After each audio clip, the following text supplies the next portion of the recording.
संघ के अन्य अधिकारी गण, नागपुर के संत वृंद, आत्मीय स्वयंसेवक बंधु,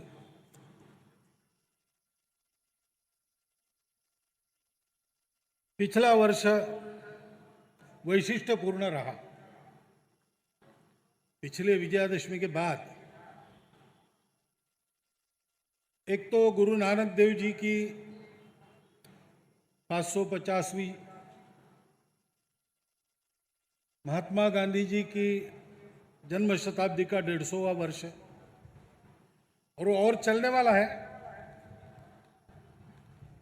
लेकिन 10 नवंबर से श्रीमान दत्तोपंत जी ठेंगड़ी जी की शताब्दी भी जन्मशती शुरू होगी। परंतु और कुछ घटनाएं ऐसी घटी है जिसके कारण हम सब लोग शायद इस वर्ष को बहुत दिनों तक स्मरण में रखेंगे।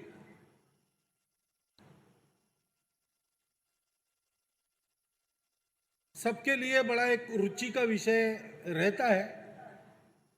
भारत में लोकसभा चुनाव हुए 2019 में। सारी दुनिया का ध्यान था। इतने विस्तीर्ण भूगोल वाला और इतना विशाल जनसंख्या वाला देश कि चुनाव कैसे संपन्न कराता है, व्यवस्थित होंगे कि नहीं। चुनाव की स्पर्धा तो रहती है उसके पहले,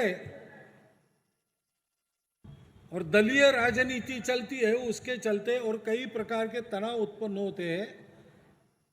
सारी जनता उसको कैसे संभालेगी।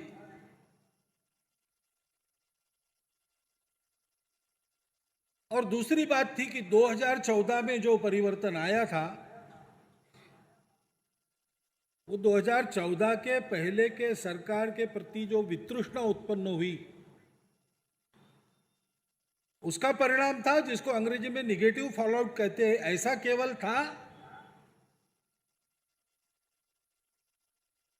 कि लोगों ने कुछ परिवर्तन की अपनी इच्छा व्यक्त की थी। इसका भी निर्णय इसी चुनाव में होना था। दोनों बातों पर दुनिया का बहुत ध्यान था। चुनाव संपन्न हुए, ठीक से संपन्न हुए। कम से कम अब तो विश्व को ध्यान में आया हुआ होगा कि प्रजातंत्र, यह व्यवस्था कोई पश्चिम के देशों ने भारत को दी है ऐसा नहीं है। हमारी परंपरा रही है। व्यवस्था का रूप कोई भी हो, संपूर्ण प्रजा के मन के भावों को समझकर ही शासन चलता था। ऐसी परंपरा के और स्वतंत्रता के बाद हमने अपने देश को आगे बढ़ाने के लिए इस देश की सामान्य जनता ने समय समय पर प्रत्येक चुनाव में तो निर्णय लिए ही है और अनुभव भी पाया है। उसके कारण वो और अधिक परिपक्व हो गई है। ये अनुभव सारी दुनिया को आया और ये भी निष्कर्ष उसमें से बाहर आया। 2014 में जिस सरकार को चुनकर दिया था उन्हीं की सरकार को फिर से और बढ़ी हुई संख्या में चुनकर दिया। तो एक तरह से एक विश्वास देश की जनता ने व्यक्त किया। ये सामान्य प्रजातांत्रिक प्रक्रिया है। परंतु बहुत दिनों के बाद कुछ होने लगा देश में, ऐसा लोगों को लगता है, ऐसा ध्यान में आया। और ये जो विश्वास प्रकट हुआ तो जनभावना को ध्यान में लेकर और देश को हित को ध्यान में लेकर साहसी और कठोर निर्णय लेने की ताकत इस सरकार की है। ये भी सिद्ध हुआ जब 370 को अप्रभावी बनाया गया। प्रजातांत्रिक प्रक्रिया के द्वारा जैसा होना था वैसा हुआ। सारे देश के जनता की इच्छा तो बहुत दिनों की थी। जो सत्तारूढ़ दल है उनका भी विचार कोई छुपा नहीं था। वो दल जिस दल से निकला, जनसंघ नामक, उस जनसंघ के जन्म के बाद उसका पहला आंदोलन इसी बात को लेकर था कि एक देश में दो विधान, दो प्रधान, दो निशान नहीं चलेंगे। 370 हटाने की मांग तो उनकी तब से थी, परंतु उन्होंने इसके लिए मन बनाया, निर्णय किया, और अकेले नहीं किया तो राज्यसभा में, लोकसभा में और भी दलों का सहयोग लेकर दोनों जगह इसको बहुमति से उन्होंने किया, कुशलता से किया। और उसकी कारण मीमांसा संसद के चर्चा में करते हुए भारत के सामान्य जन की भावना को बहुत अच्छी तरह अभिव्यक्ति दी। वे सारे दल जिन्होंने इसका समर्थन किया और बिल प्रस्तुत करना वगैरह सारी प्रक्रिया करने में जो नेतृत्व करने वाले हमारे प्रधानमंत्री जी और गृह मंत्री जी है, उनका ये कार्य अभिनंदनीय है और उसकी बहुत प्रशंसा हुई। दूसरी एक बात हुई, चंद्रयान।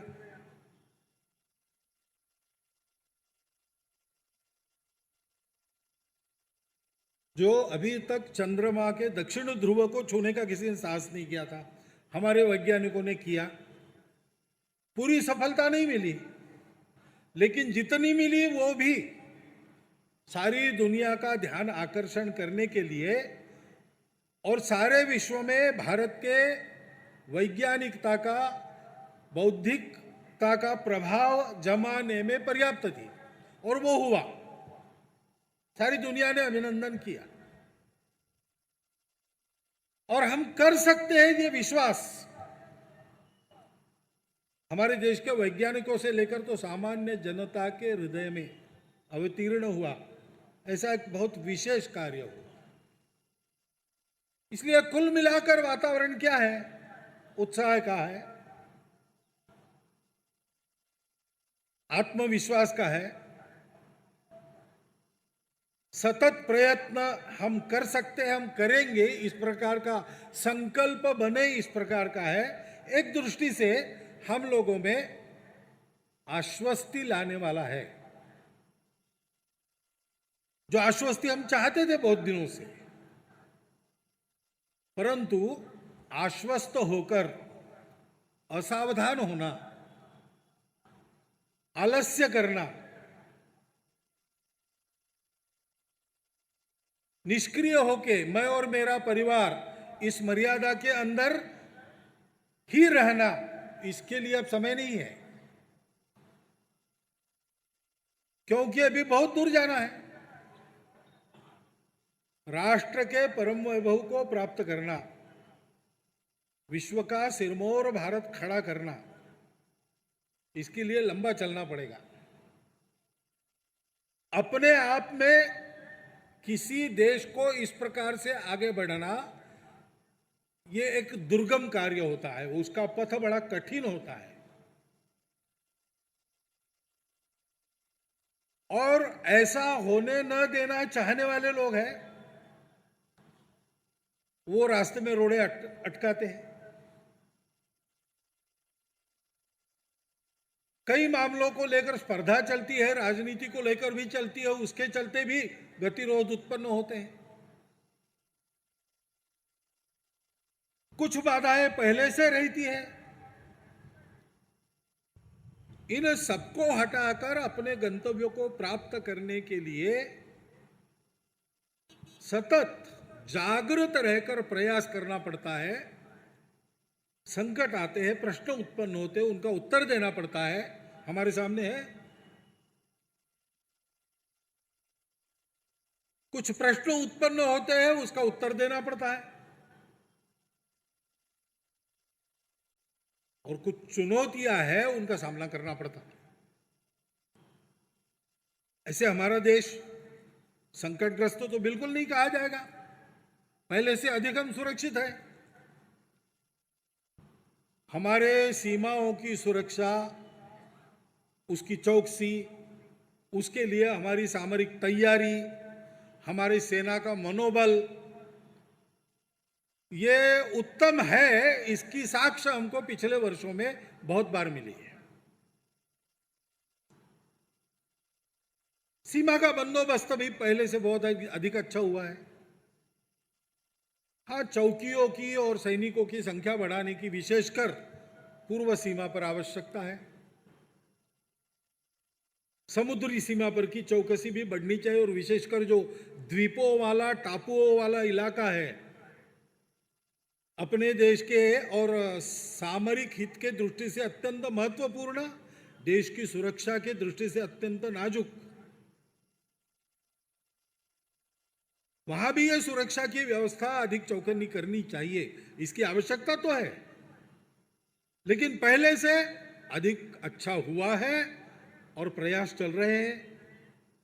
देश के अंदर भी उग्रवादी घटनाएं जो होती हुआ करती थी, उसमें कमी आई है। उग्रवाद के चक्कर में फंसे लोग वो अब वापस आकर शरणागत हो जाकर अपने सामान्य जीवन को जीने का संकल्प करके आगे बढ़ते, ये संख्या भी अभी बढ़ी है। परंतु संकट तो सदैव रहता ही है।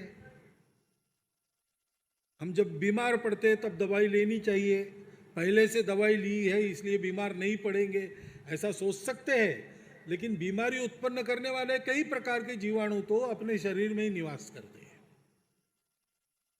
और अगर शरीर की सतत प्रतिकार शक्ति जागृत रहती है, उसमें थोड़ी ढिलाई आ गई, थोड़ी कमी आ गई, तो बीमारी का प्रकोप शरीर को अपना भक्ष्य बनाता है।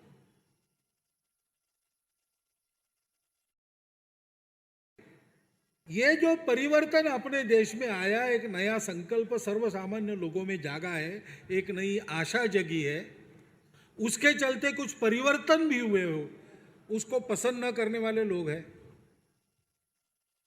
और ये आवश्यक भी नहीं है सबको पसंद हो।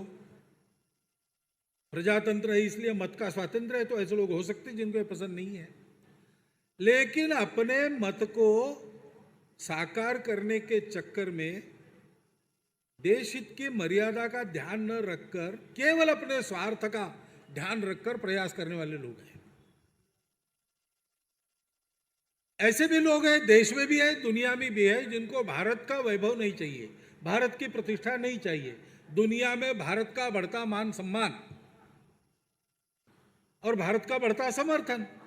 जिस प्रकार भारत के शत्रु आज अलग थलग पड़ रहे, अकेले हो जा रहे, उनको ये पसंद नहीं है, और उसके लिए उनके कारनामे फिर भारत में चलते हैं। और भारत की प्रतिकार शक्ति, ये प्रतिकार शक्ति समाज की कैसे दिखती है? समाज की एकात्मता में उसकी प्रतिकार शक्ति है। समाज में एक दूसरे को समदृष्टि से देखने का व्यवहार चाहिए, समरसता चाहिए, अंतःकरण में आत्मीयता चाहिए, निस्वार्थ बुद्धि चाहिए, देश हित में हम सबको जीना है, इस प्रकार की एक भावना चाहिए। वो जितनी पक्की चाहिए उतनी पक्की न होने के कारण कई भेद हमारे चलते आते हैं। अभी तक वो निरस्त नहीं हुए, प्रयास चल रहे सबके, लेकिन भेद है। हमारे देश में जो विविधताएं हैं वो भी है, हमारे देश का भूषण है, परंतु ऐसी शक्तियां और इसका लाभ लेकर दूरियां बढ़ाती है,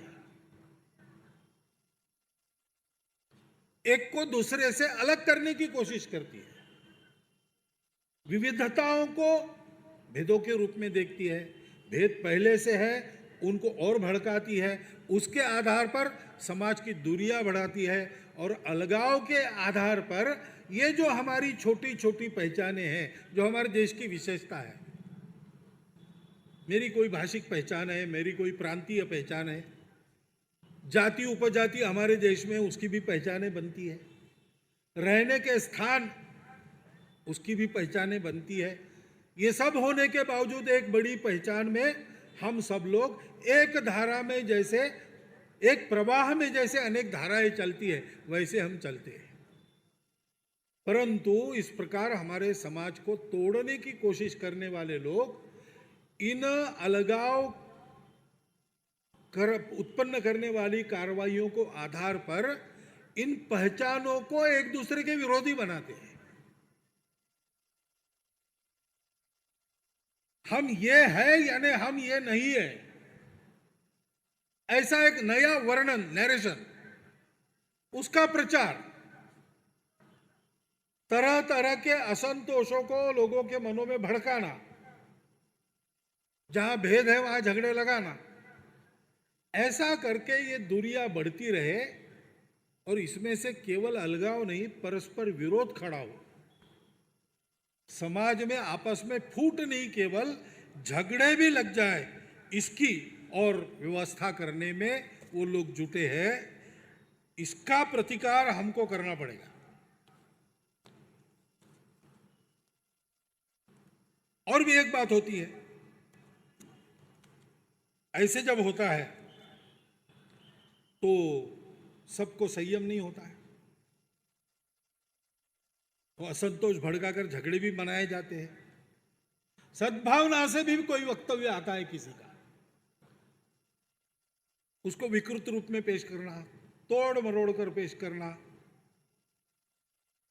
और ये सारे वर्णन में, नरेशन में कहीं ना कहीं कानून व्यवस्था को ताक पर रखने की प्रवृत्ति को बढ़ाना।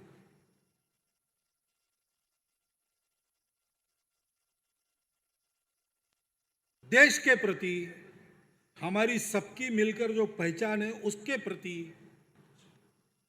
एक वितृष्णा जगाना, विरोध जगाना, ये काम होता है।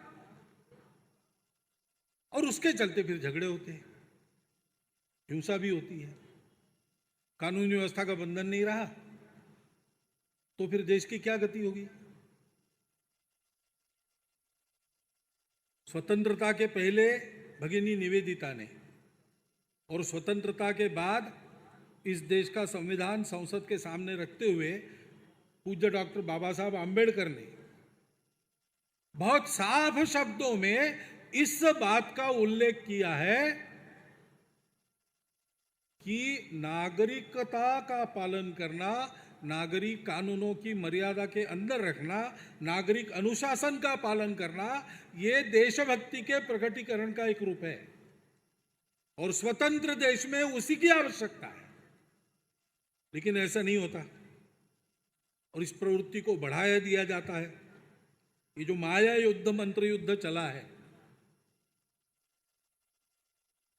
उसका सब स्तरों पर, बौद्धिक और सामाजिक स्तरों पर प्रतिकार करना पड़ेगा। हिंसा की प्रवृत्ति बढ़ती है तो ऐसे भी समाचार आए हैं कि एक समुदाय के लोगों ने दूसरे समुदाय के किसी व्यक्ति को इक्का दुक्का पकड़कर पीटा, मार डाला, कुछ किया, हमला किया। समाचार तो चलते हैं। यह भी ध्यान में आता है कि किसी एक ही समुदाय की ओर से दूसरे समुदाय पर होता है, ऐसा नहीं है, उल्टा भी हुआ है। यह भी ध्यान में आता है कि कुछ हुआ नहीं तब बनाया गया है, उकसाकर घटनाएं कराई गई है, और नहीं हुई है, दूसरा कुछ हुआ है, उसको इस रंग में रंगाया गया है। लेकिन 100 घटनाओं के अगर रिपोर्ट छपे होंगे तो 2-4 में तो ये बात ऐसी ही हुई होगी।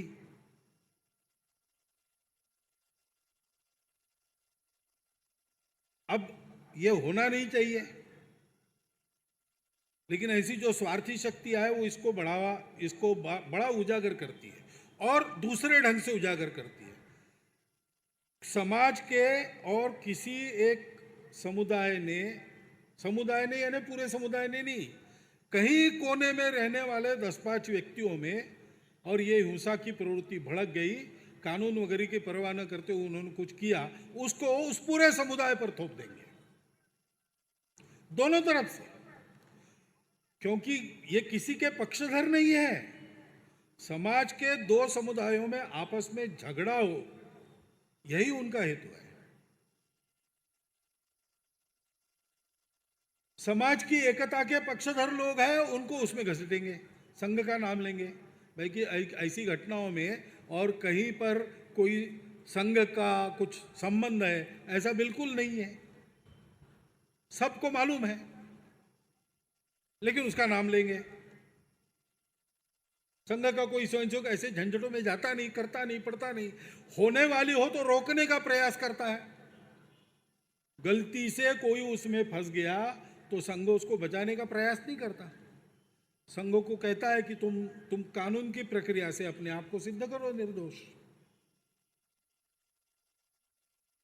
लेकिन ऐसे नाम लेकर वो जो बात है वो शमित हो, दुर्भावना समाप्त हो, कटुभावना जाकर सद्भावना उत्पन्न हो, ऐसा करने के बजाय उस पर और बार बार जोर देके उसको तरह तरह से पेश करके उससे झगड़ा बनाने का और ये काम ये भी चल रहा है, एक षड्यंत्र चल रहा है, ये सबने समझना चाहिए। संघ का नाम लेते होंगे, हिंदुओं का नाम लेते होंगे, केवल नाम नहीं लेते। जो हमारे देश में कभी रहा नहीं, आज भी नहीं है, आज भी हमारे संविधान में भी कुछ ऐसा नहीं है। उदारता की हमारी परंपरा है, सबके स्वीकार की हमारी परंपरा है। यहां ऐसी बातें कभी हुई नहीं। जिन देशों में हुई वहां उनके लिए शब्द है। जैसे एक शब्द चला पिछले साल, लिंचिंग, ये क्या हमारे यहां होता था? कभी हुआ है? ये शब्द कहां कहां से आए हैं? इसके संबंधित पुरानी कहानी तो एक बाहर जो धर्म ग्रंथ तैयार हुआ उससे मिलती है। उस धर्म से उसके कोई संबंध नहीं। लेकिन घटना कि एक महिला को ऐसे ही पत्थरों से मारने के लिए जुट गए एक गांव के लोग, तो वहां ईसा मसीह पहुंचे और उन्होंने कहा कि इसको पापी है इसलिए आप पत्थर मार रहे, तो ठीक है मारो, लेकिन जो जिसने पाप न किया हो वो पहला पत्थर उठाए। तो सब लोगों को ध्यान में अपनी गलती आई। तो ये घटनाएं कहाँ की है? जहां की है वहां उसके लिए शब्द है। हमारे यहां ऐसा कुछ हुआ नहीं। ये छुटपुट समूहों की घटना है जिन पर कड़ी कानूनी कार्रवाई होनी चाहिए, ऐसा सब लोग चाहते हैं। हमारे देश की परंपरा उदारता की है, मिलकर रहने की है, भाईचारे से रहने की है। हमारे यहां तो प्राचीन घटना ये मिलती है कि पानी को लेकर दो गांवों में झगड़ा हुआ तो तथागत बुद्ध ने जाकर उन दोनों को समझाया और वो सारे झगड़े समाप्त कर दिए।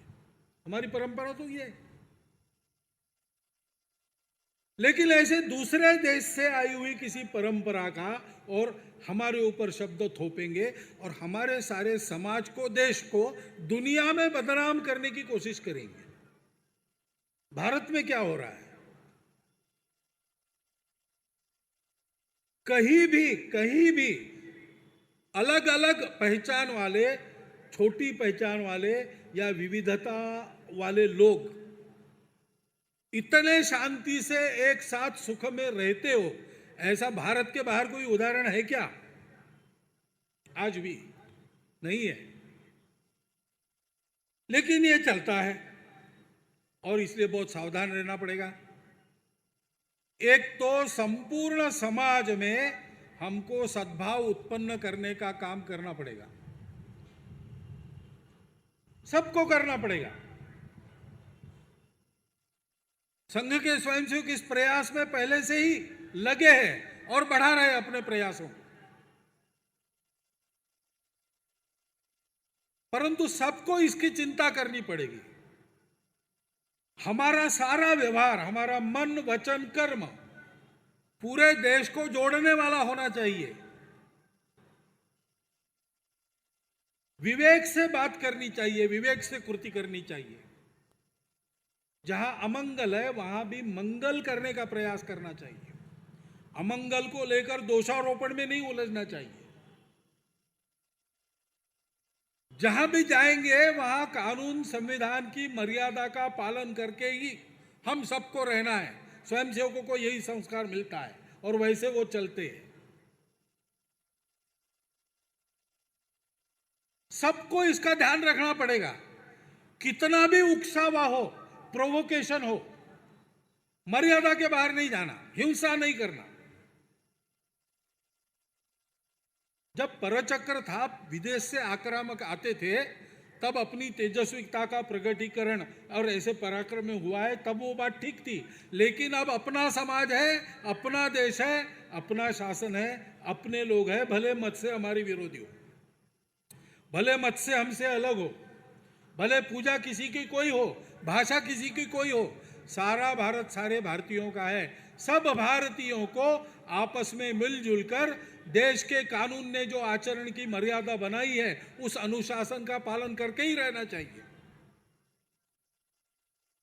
ऐसी घटनाएं न हो गई तो दोषियों के लिए दंड हो, इसका प्रावधान अपने कानूनों में है। अगर कम पड़ता है तो नया बनाना चाहिए, लेकिन जो भी बना है उसका सख्ती से अमल होना चाहिए, तत्परता से होना चाहिए। उसमें अपना पराया नहीं देखना चाहिए। यह राजा की जिम्मेवारी होती है, शासन की जिम्मेवारी होती है। स्वयं सेवक अगर सत्ता में है तो उसकी यही सीख है, वो ऐसे ही करेगा।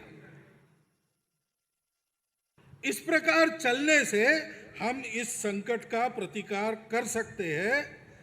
ऐसी बातें भड़काने वाले और अपने राजनीतिक स्वार्थों के लिए ऐसी बातों को प्रश्रय देने वाले लोगों को हमारा लोगों का आश्रय न मिले, इसकी चिंता करनी चाहिए। अपने हितों और स्वार्थों की मर्यादा देश और समाज की एकात्मता और एकता है, ये ध्यान में रखकर चलना चाहिए। कहीं मतभेद है तो बैठकर निर्णय कर सकते हैं, संवाद से निर्णय होता है, संवाद चर्चा होनी चाहिए। और ऐसा होने पर भी कुछ मामले अटक जाते तो उसके लिए कानून है, न्याय व्यवस्था है। वो सबसे संवाद करके सबका मन समझ के सहमति निकाल सकते हैं, निर्णय दे सकते हैं। जो भी निर्णय हो, निर्णय मान्य करना चाहिए, कला नहीं करना चाहिए। निर्णय अगर मन से स्वीकार नहीं है तो निर्णय के खिलाफ अपील में जाने का प्रावधान इन कानूनों में है। कानून सम्मत मार्ग से हम अपनी बात फिर से एक बार और चर्चा में ले जा सकते हैं, उसका उपयोग करना चाहिए। परंतु इस मर्यादा में रहकर ही, सबके प्रति सद्भावना रहकर ही यह सारे व्यवहार हो, इसकी बहुत आवश्यकता है। हम बढ़ रहे हैं, लेकिन अब सारे विश्व में अर्थव्यवस्था चलती है, उसका एक चक्र होता है और समय समय पर उसमें एक गतिरोध आता है, वो स्लो हो जाता है। मैंने बताया इसलिए मैं आपको बोल रहा हूँ, शायद है नहीं है मत पता नहीं मुझे, वो अर्थशास्त्र जानते हैं।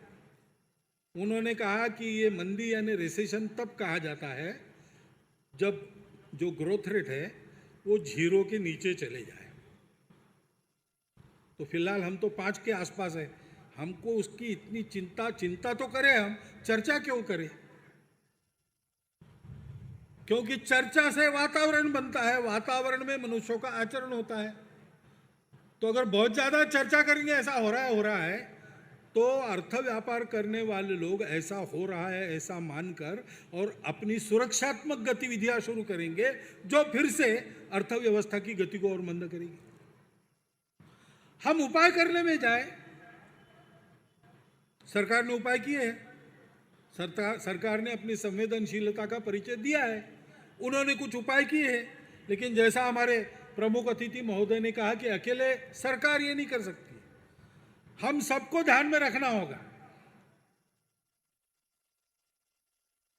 हम सबको कुछ उपाय करने होंगे, कुछ सरकार को करने होंगे।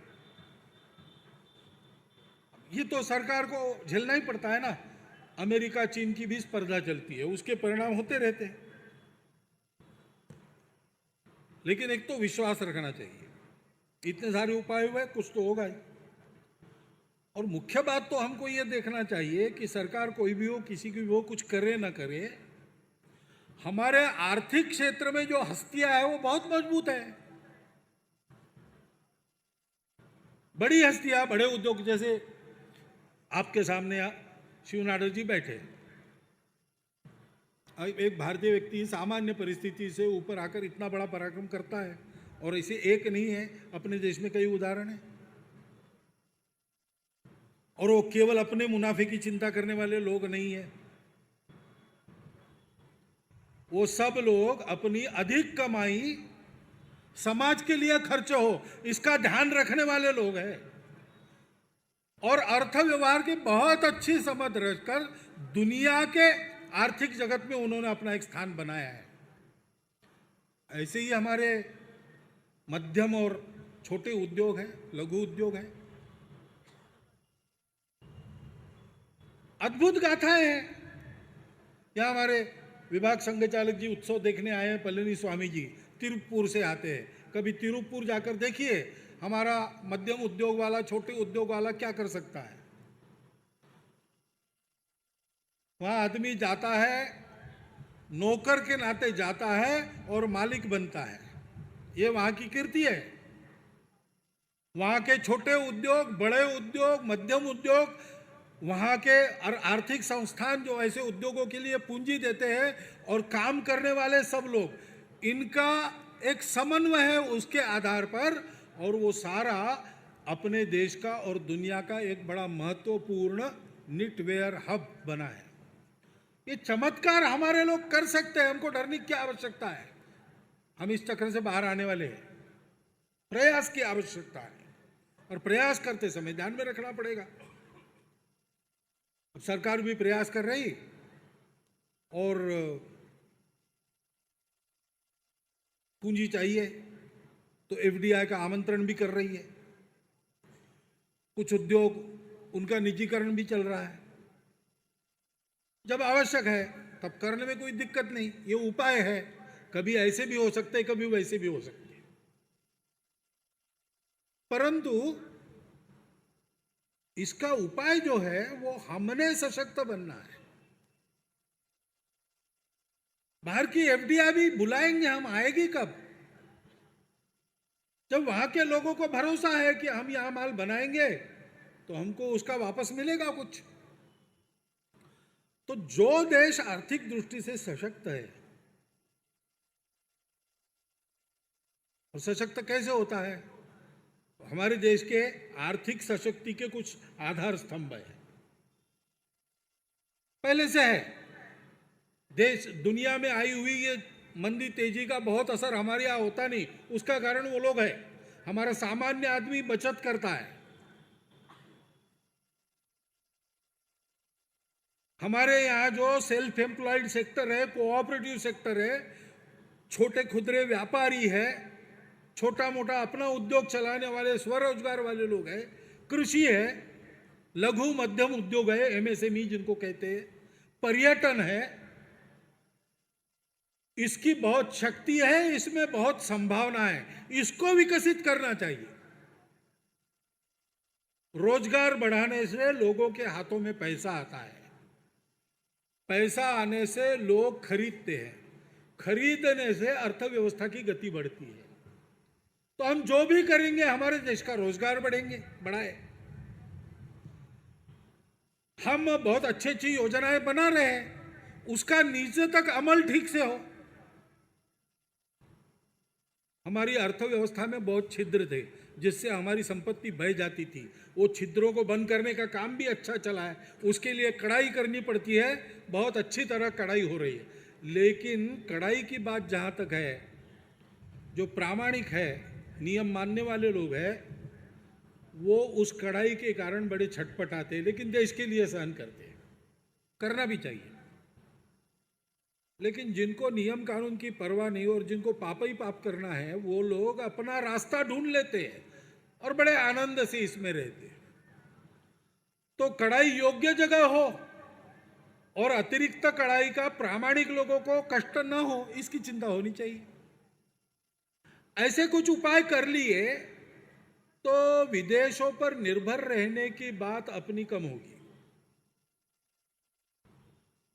हम संघ के लोग तो स्वदेशी वाले लोग हैं। लोगों को ऐसा लगता है स्वदेशी यानी दुनिया से संबंध बंद करो, ऐसा नहीं है बिल्कुल। सबसे अधिक स्वदेशी वाले जानते हैं कि आज का युग परस्पर निर्भरता का है। अंतर्राष्ट्रीय व्यापार होता है, दुनिया पास में आ गई है, बहुत अच्छे घनिष्ठ पहले से आर्थिक संबंध होने पड़ते हैं। लेकिन किसके होते हैं? जो स्वावलंबी है उसके संबंध ज्यादा होते हैं, उससे संबंध रखने में बाकी देशों को रस रहता है। और इसलिए स्वदेशी यानी क्या है? दत्तोपंत जी ठेंगड़ी कहते थे कि यह देशभक्ति का रूप है, दैनंदिन जीवन में देशभक्ति। विनोबा जी कहते थे स्वदेशी यानी स्वावलंबन और अहिंसा।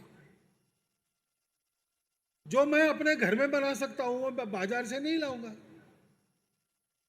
और बाजार से लाना है तो जिनका रोजगार चल रहा है उनके रोजगार पर संकट लाकर मैं नहीं करूंगा। मेरे गांव में चीज बनती है तो मेरे गांव का रोजगार मारकर मैं दूसरे गांव से क्यों लाऊं?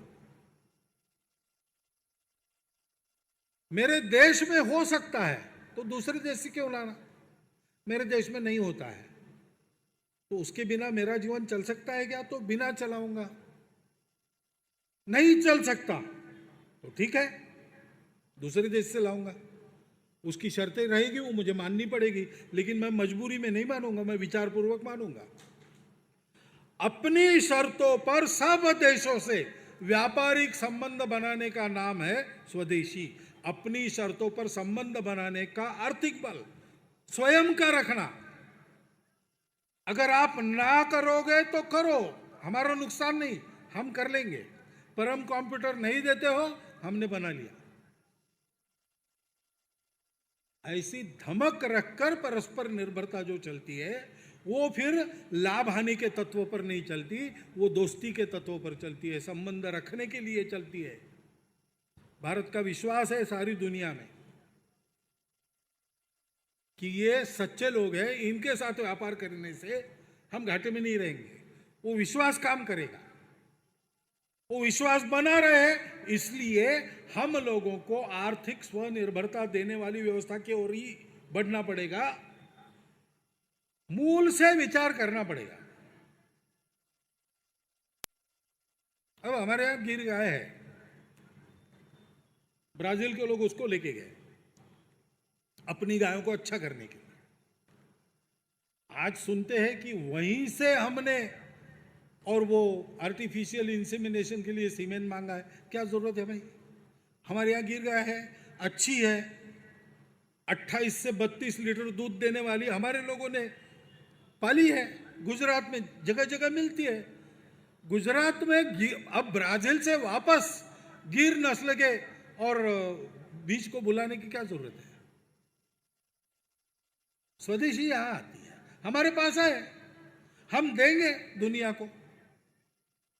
दुनिया को आवश्यकता रहती है, वो देना हमारे लिए एक साधन बन जाएगा।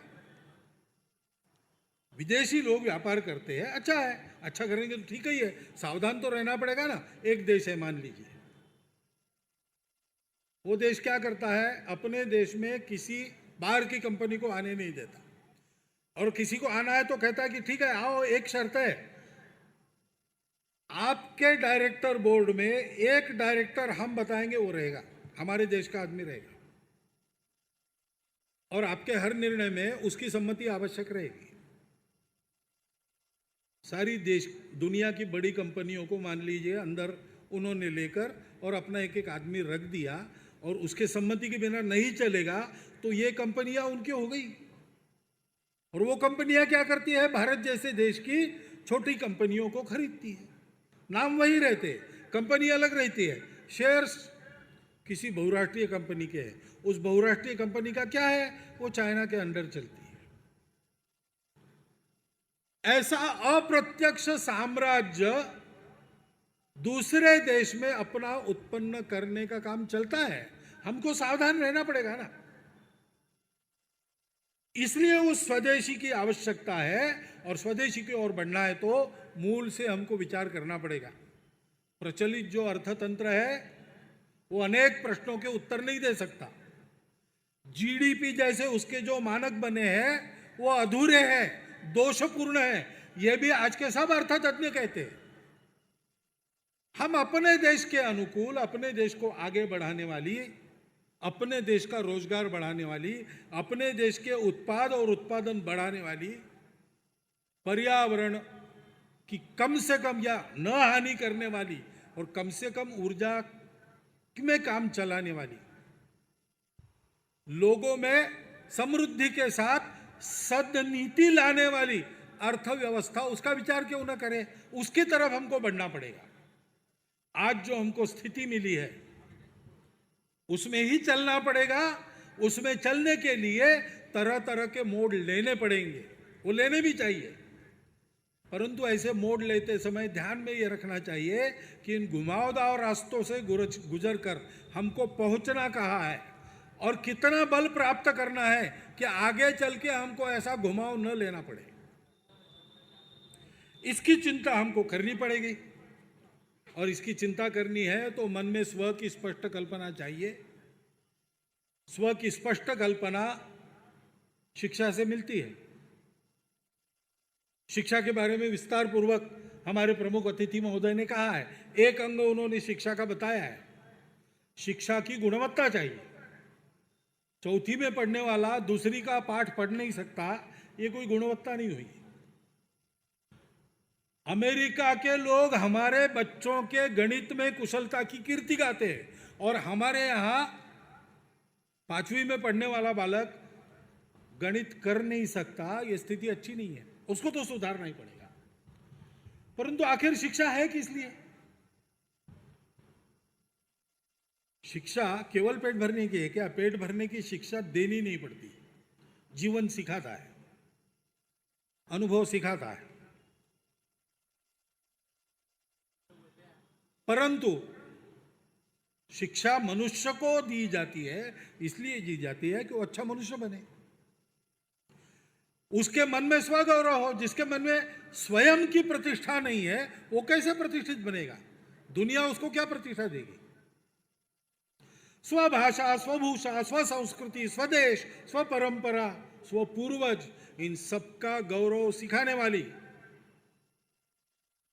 उत्कृष्टता, एक्सलेंस मन में भरने वाली, हर बात में उत्कृष्ट प्रवीणता उत्पन्न करने वाली, और ऐसी उत्कृष्टता को निस्वार्थ बुद्धि से, आत्मीयता से, करुणा की भावना से देश के लिए, समाज के लिए, समाज में जहां आवश्यक है ऐसे लोगों के लिए अर्पण कर देने वाला, संस्कार देने वाली शिक्षा हमको चाहिए। कर्तव्य बोध, सुसंगति, तर्कनिष्ठा, सत्यनिष्ठा, करुणा के साथ साथ मन में भरने वाली शिक्षा चाहिए। नई शिक्षा नीति आ गई है, अच्छा है। केवल ढांचागत परिवर्तन से काम नहीं चलता, ये सारी बातें देनी पड़ेगी। पाठ्यक्रम से लेकर तो शिक्षकों के प्रशिक्षण तक सर्वत्र विचार करके ये शिक्षा का कंटेंट हमको ठीक करना पड़ेगा। वो काम होगा ऐसी आशा करते हैं। केवल सरकार के हाथ में शिक्षा नहीं, निजी हाथों में भी है, वहां भी ये काम हो जाए। और दूसरा शिक्षा का स्थान है अपना कुटुंब। वहां बहुत चिंताजनक स्थिति है, संस्कारों का क्षरण है। मातृवत परदारेशु ऐसा कहने वाला हमारा देश है। सीता जी के अलंकार पहचानने को लक्ष्मण जी को कहा गया तो लक्ष्मण जी ने कहा कि मैं केवल पैर की पंजनियां उसी को पहचानता हूं, क्योंकि मैंने गर्दन उठाकर सीता भाभी का मुख कभी देखा नहीं। ऐसी परंपरा बताने वाले देश में हमारी मातृशक्ति न घर में सुरक्षित है न बाहर सुरक्षित है। ये स्थिति क्या हम सबको शर्म आए ऐसी स्थिति नहीं, लज्जाजनक नहीं है? ये कैसे हो सकता है? हम इतने सारे लोग रहते हैं और मोहल्लों में महिलाएं सुरक्षित नहीं। हमको तो इसके बारे में समर्थ होना ही पड़ेगा, संरक्षण देना ही पड़ेगा। लेकिन हमारी मातृशक्ति को भी हमको सशक्त बनाना पड़ेगा, प्रबुद्ध बनाना पड़ेगा। बराबरी के साथ परिवार का और देश का गाड़ा चलाने वाला अधिकार उनको देना पड़ेगा। वो कर लेंगे, उनको अवसर दीजिए, स्वतंत्रता दीजिए, उनको सहायता कीजिए, उनके राह को रोकिए मत, तो कर लेंगे। और कोई चिंता करने का कारण नहीं इससे परिवार का क्या होगा, क्योंकि वात्सल्य को हमारी माता बहनें जितना जानती है उतना हम लोग नहीं जानते। भारतीय नारी की विशेषता यह वत्सलता है।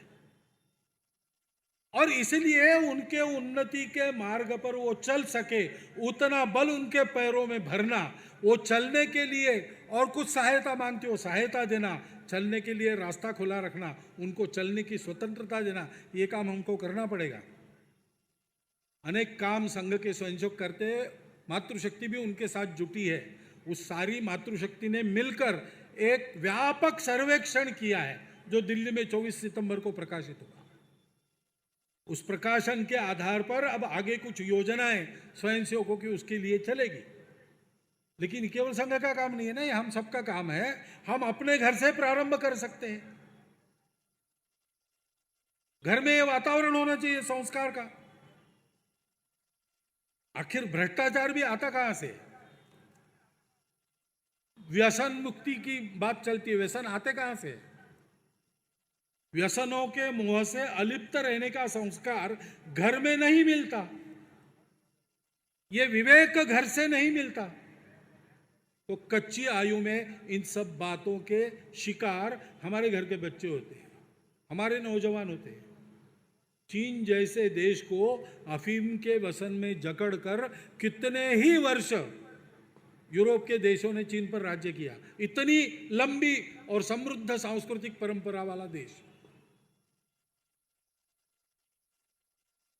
व्यसन मुक्ति ये प्रश्न है, उत्तर देना पड़ेगा घर में वातावरण से, घर में संस्कारों से, अपने उदाहरण से, अपने बच्चों के तरफ अपनी आत्मीय सजग दृष्टि सतत रखने से। इसकी आवश्यकता है। भ्रष्टाचार भी ऐसे होता है ना, मुझे मेरी जो योग्यता नहीं है वो धन मुझे चाहिए, वो लाभ मुझे चाहिए, और उसके लिए जो परिश्रम करना है मुझे शॉर्टकट चाहिए, मैं उतना लंबा जाना नहीं चाहता हूं। इसी को तो भ्रष्टाचार कहते हैं ना। किसी भी हालत में पाने की ये बुद्धि कहां से आई? तो वहीं से आई, घर से, हमारे उदाहरण से, हमारी अनदेखी के कारण। हमने अनजाने में अपने परिवार के बच्चों का लक्ष्य बदल दिया, पैसा कमाने का केवल लक्ष्य दिया, दान करने का लक्ष्य दिया नहीं। साथ में हमने उनको अधूरा रखा है। और इसलिए अपने परिवार में इन संस्कारों का प्रयास होना चाहिए। सामाजिक जीवन में भी सब धुरीणों ने ध्यान में रखना चाहिए। यद्यदाचरति श्रेष्ठा तत्तदेवेतरो जना। और इसलिए ये करना चाहिए। हमारा उदाहरण हम नहीं जानते, लोग हमारा अनुकरण करते हैं। उनको जीवन की उचित राह दिखाने वाला ही हमारा उदाहरण अपने मन के मामले में, सोच के मामले में, अपने कर्म के मामले में, अपने वचन के मामले में हो। 5 लोगों में भी जो प्रमुख है उसको इसका ध्यान रखना पड़ेगा। हम में से प्रत्येक को अपने घर की अगली पीढ़ी के लिए, अपने घर परिवार में भी इसको ध्यान में रखना पड़ेगा, समाज में भी इसको ध्यान में रखना पड़ेगा। माध्यमों के बंधु यहां पर है, उसकी तो बड़ी भूमिका है सामाजिक वातावरण में मद मराने की। अगर थोड़ा सा व्यापारिक मोह अपना छोड़ दे, मसालेदार बातों को छापने का, और उचित बातें छापे, सकारात्मक विचार लाने वाली बातें दिखाएं, करने लगे हैं बहुत सारे लोग। अच्छी बात है, और बढ़ना चाहिए। माध्यमों की पहुंच बहुत है और माध्यम इसमें बहुत बड़ा काम कर सकते हैं।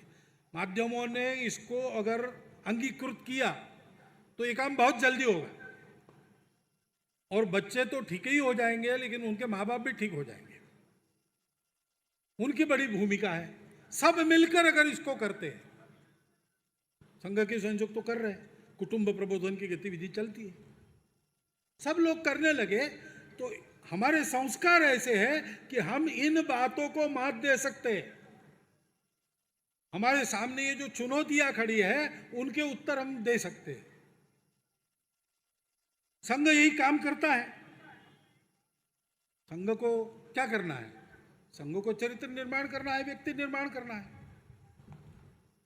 लेकिन वही शक्तियां फिर से संघ के पास समाज ना आए, समाज आने लगा है, उसके आने की गति बंद हो जाए, आया हुआ दूर जाए, इसलिए तरह तरह के काम करती है। उसमें संघ के खिलाफ अपप्रचार ये काम रहता ही है। अपने दुष्कर्मों में सफल नहीं होते हैं तो संघ को रोको, ये मंत्र तो अब इमरान खान भी सीख गए हैं।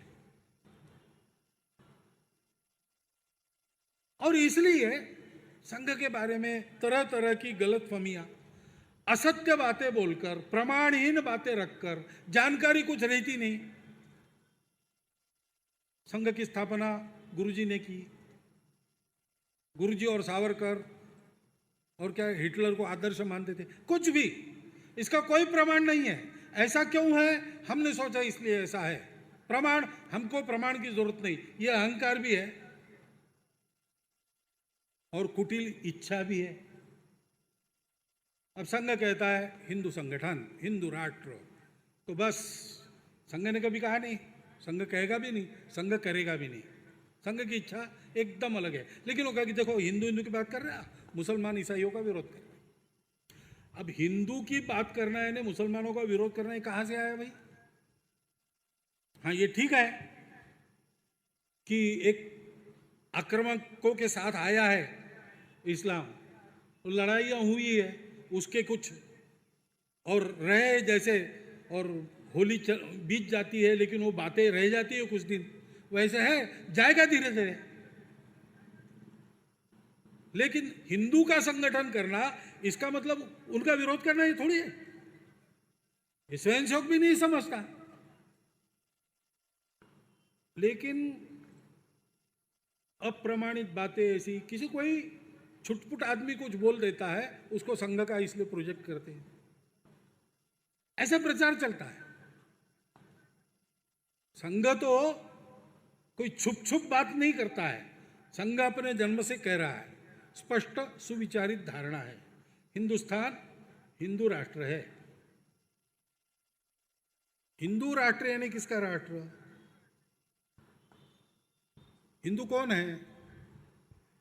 तो हिंदू वो है जो ये समझता है कि विश्व के अस्तित्व में एक ही सत्य है जो विविध रूपों में हमको दिखता है। मनुष्यों के भी विविध प्रकार होते हैं, उस सत्य को समझने के विविध रास्ते भी होते हैं, उस सत्य के रूप को देखने की विविध नजरें भी होती है। सभी अपने अपने जगह सही है। इसको किसी को बदलने की जरूरत नहीं, मिटाने की जरूरत नहीं। अपने अपने श्रद्धा पर पक्के चलो, अपने आप एक न एक दिन वहां पहुंच जाओगे। आपस में मिलजुल कर चलो।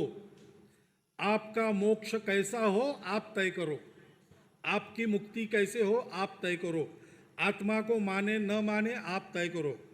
देवों के रूप हजारों है कि एक ही है, आप तय, आप चलो वैसे। परंतु धर्म का पालन करो। धर्म क्या होता है? धर्म को पंथ बना देने से गड़बड़ है। धर्म सबका होता है और एक ही होता है, वो मानव धर्म होता है। उसको आजकल हिंदू धर्म कहते, क्या कहेंगे? क्योंकि सब अपने अपने रास्ते से चलेंगे, कोई बात नहीं, मिलजुल कर चलो, दोस्ती से चलो। सबकी बात सही है, मेरी ही सही है ऐसा नहीं है, मेरी भी सही है, ये बात ठीक है, ऐसा मानकर चलने वाले इस देश के ही लोग रहे सारी दुनिया में, और देशों के नहीं रहे। और इस देश के लोग उस बात को तब से लेकर चल रहे हैं, इसलिए इस बात को कहते हैं। तो इस मानवता की बात को, मानव धर्म को, डॉक्टर बाबा साहब के शब्दों में बंधु भाव को हिंदू धर्म कहते, तो क्या कहें? जहां ये बात बनी, पकी, बढ़ी, सारी दुनिया में फैली, वो भारतवर्ष, उसके जल जन जमीन जंगल जानवर सबके प्रति भक्तियुक्त प्रेम रखने वाला, और जिन पूर्वजों ने अपने जीवन से इस विचार को सींचा, बड़ा किया, अपने रक्त से जिसको प्राणों से बलि देकर सुरक्षित रखा, उन पूर्वजों के गौरव को मन में धारण करने वाला, और इस विचार को अपने जीवन में उतार कर चलने वाला जो भी है, उसकी पूजा कोई भी हो या उसकी पूजा कुछ भी ना हो, वो कहीं का रहने वाला हो, दुनिया में किसी कोने से आया हो, वो किसी भाषा को बोलने वाला हो, खान पान रीति रिवाज उसका किसी प्रकार का हो, वो हिंदू है। ऐसे लोगों की यह परंपरा रही है जिसको भारत कहते हैं। भारत यानी केवल जमीन का टुकड़ा नहीं है, भारत यानी मनुष्य है। लेकिन भारत यानी जमीन का टुकड़ा भी है, क्योंकि उस मनुष्य की मनुष्यता इस जमीन के टुकड़े में से जो सुजल सुफल समृद्ध ऐसा था, उसमें से निकली है। और इसलिए मातृभूमि की भक्ति, पूर्वजों का गौरव और संस्कृति में विविधता को एकता में पिरोने वाला आचरण, ऐसा करने की इच्छा और प्रयास जिनके है, वो सब हिंदू है, उनका ये राष्ट्र है। इसमें किसी के विरोध की कोई संभावना नहीं। शब्द का झगड़ा हो सकता है, कट्टरता छोड़कर सबको अपना और सत्य मानने वाली हमारी संस्कृति है, लेकिन लोग कहते हैं इसको हिंदू मत कहो, भारतीय कहो। ठीक है, आप कहो, आप भारतीय कहते हैं, हमको कोई आपत्ति नहीं है, हम समझते हैं आप क्या कहना चाहते हैं। ठीक है, आपको वो शब्द है, कुछ लोग जो कहते हैं इंडिक विचार है, इंडिक अंग्रेजी में, ठीक है, इंडिक विचार है। हम लोगों को, सामान्य लोगों में जाके उनको समझाना है, दुनिया में जाकर ये विचार बताना है। हमारा अनुभव है, इन जगह पर हमको जो कहना है वो ठीक ठीक तब समझ में आता है जब हिंदू शब्द का उच्चारण करते हैं। हिंदू एक ही शब्द ऐसा है जो इस कंटेंट को बताता है और किसी बात को नहीं बताता, किसी ग्रंथ को नहीं बताता, किसी कर्मकांड को नहीं बताता, किसी भगवान के स्वरूप को नहीं बताता, वो केवल इस बात को बताता है। भारतीय कहेंगे तो भारत भूमि का संबंध आएगा, इंडिक कहेंगे तो भी भूगोल का संबंध आता है। हम तो भारत में हैं हिंदू, भारत के बाहर जाते हैं तो हम कहते हैं अयम निजः परो वेति गणनाम लघु चेतताम उदार चरिता नाम तु वसुधैव कुटुंबकम। ये धर्म प्राण प्रकृति और संस्कृति के कारण हिंदू सबसे आत्मीयता रखता है, सबका आत्मीय है, वो सबको अपना कुटुंबीय मानता है।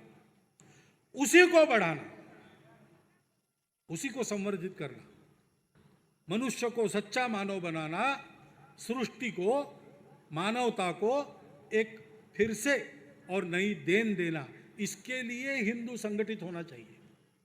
क्योंकि बातें अच्छी है, लेकिन दुनिया शक्ति के आधार पर मानती है। 10 वर्ष पूर्व, 15 वर्ष पूर्व हम वही थे।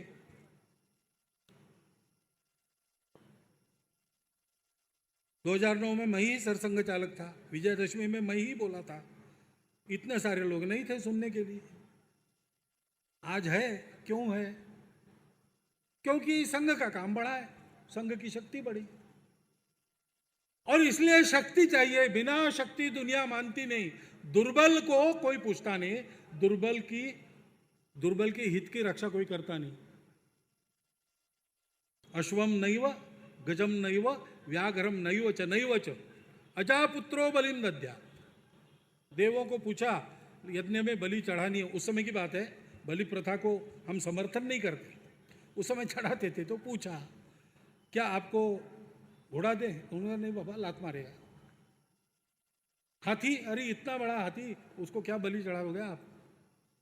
और शेर तो बिल्कुल नहीं, वो अपनी बलि ले लेगा पहले, फिर बकरी को बलि दो, बेचारी बकरी। देवो दुर्बल घातका।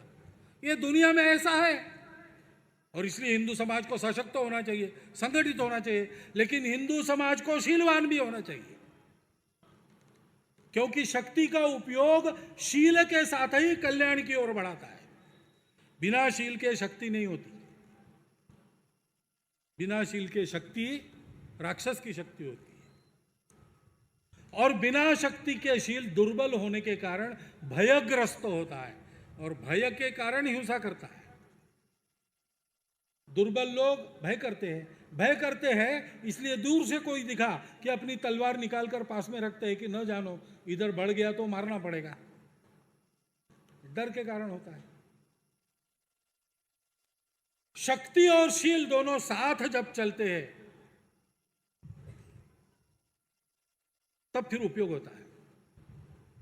शक्ति के साथ ये शील की साधुता होनी चाहिए। और इसलिए प्रार्थना में आपने सुना, स्वयं सुक्रोध कहता है अजय्यांच विश्वस्य देहि से शक्तिम।